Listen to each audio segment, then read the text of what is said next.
جس نے ہمیں اور آپ کو پیدا فرمایا، اور بے شبہ درود و سلام ہو اس ذات مقدسہ مبارکہ پر جو ساری کائنات کے لیے رشد و ہدایت بنا کر کے بھیجے گئے۔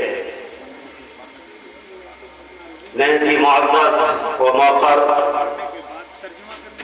صدر اجلاس، دیگر معزز علماء کرام، میرے بھائیوں اور دوستوں،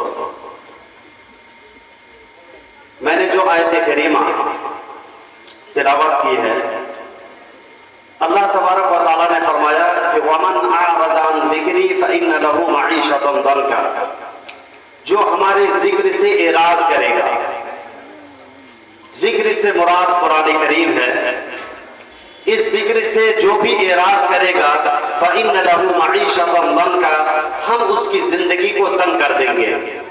اعراض سے مطلب مفسرین کئی باتیں اس بارے میں لکھتے ہیں، کہتے ہیں کہ اگر قرآن کریم کے اوپر سرے سے اگر ایمان نہ لے کر کے آئے تو یہ اعراض کی پہلی قسم ہے۔ اور کچھ مفسرین کہتے ہیں کہ اگر قرآن کریم کی تلاوت سرے سے بالکل آدمی نہیں کرتا ہے تو یہ بھی اعراض کی ایک قسم ہے۔ تیسری بات یہ لکھتے ہیں کہ اگر قرآن کریم کو سمجھنے کی کوشش نہ کرے تو یہ بھی اعراض ہے۔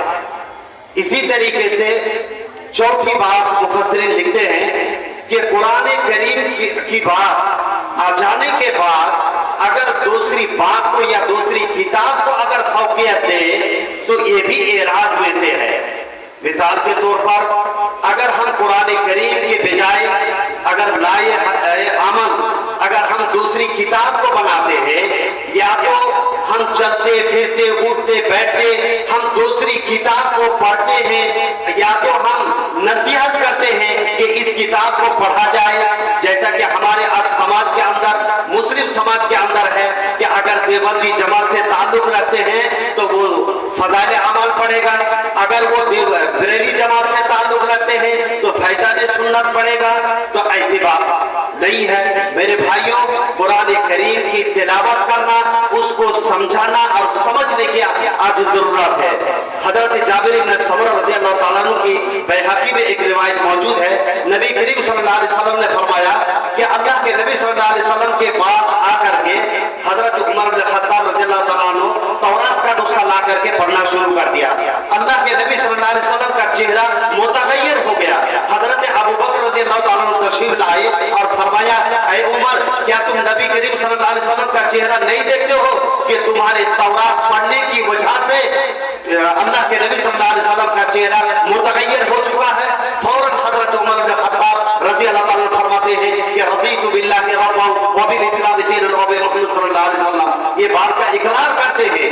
حضرت اللہ کے نبی صلی اللہ علیہ وسلم نے فرمایا کہ جو تین باتیں فرمایا کہ جو دین اسلام ہم نے تم کو دیا ہے یہ دین اسلام کو تم ادھورا سمجھتے ہو، ناقص سمجھتے ہو۔ آج ایسے نام و نہاد مسلمانوں سے ہم یہی سوال کریں گے کہ اگر قرآن کریم کی تلاوت نہیں کرتے ہیں یا تو اس کا ترجمہ سمجھنے کی طاقت نہیں ہے، اگر دوسری کتاب کا سہارا لیتے تو کیا یہ قرآن حدیث ادھورا ہے؟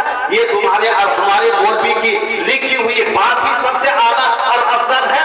میرے بھائیوں، آج قرآن کریم کے بارے میں یہ افواہ پھیلایا گیا کہ قرآن کریم یہ مشکل ترین کتاب ہے، اس کو سمجھنے کی طاقت ہمارے اندر نہیں ہے، ان کو سمجھنے کے لیے 18 علوم کی ضرورت ہے۔ ایسی بات نہیں ہے۔ اس لیے اللہ کے نبی صلی اللہ علیہ وسلم نے پہلی بات فرمایا کہ جو دین اسلام ہم نے تم کو قرآن حدیث کی شکل میں دیا ہے اس کو ادھورا سمجھتے ہو۔ دوسری بات فرمایا کہ حضرت موسیٰ علیہ السلام آ جائے اور میری اتباع نہ کرے تو اس کو بھی کوئی چارہ نہیں۔ تیسری بات فرمایا کہ حضرت موسیٰ علیہ السلام نازل ہو جائے اور تم اس کی پیروی کرنا شروع کر دو گے تو تم بھی گمراہ ہو جاؤ گے۔ تو اس سے معلوم یہ ہوتا ہے میرے بھائیوں کہ قرآن اور حدیث کی باتیں آ جانے کے بعد کسی کی نہیں چل سکتی ہے۔ قرآن و سنت یہ حرف آخر ہے، اللہ اور اس کے رسول کی بات حرف آخر ہے۔ تو میں یہ بتلانا چاہ رہا تھا کہ اللہ اور اس کے رسول کا حکم آ جائے، قرآن کریم کا کوئی حکم آ جائے تو کسی کی نہیں چل سکتی ہے، بلکہ اسی بات پہ عمل کرنا ہے۔ کچھ مفسرین کہتے ہیں کہ قرآن کریم سے اگر شفا حاصل نہیں کرتا ہے تو یہ بھی اعراض ہے، لیکن اس کا جو جائز طریقہ ہے وہ طریقے سے آپ کو شفا حاصل کرنا ہے۔ قرآن کریم کے اندر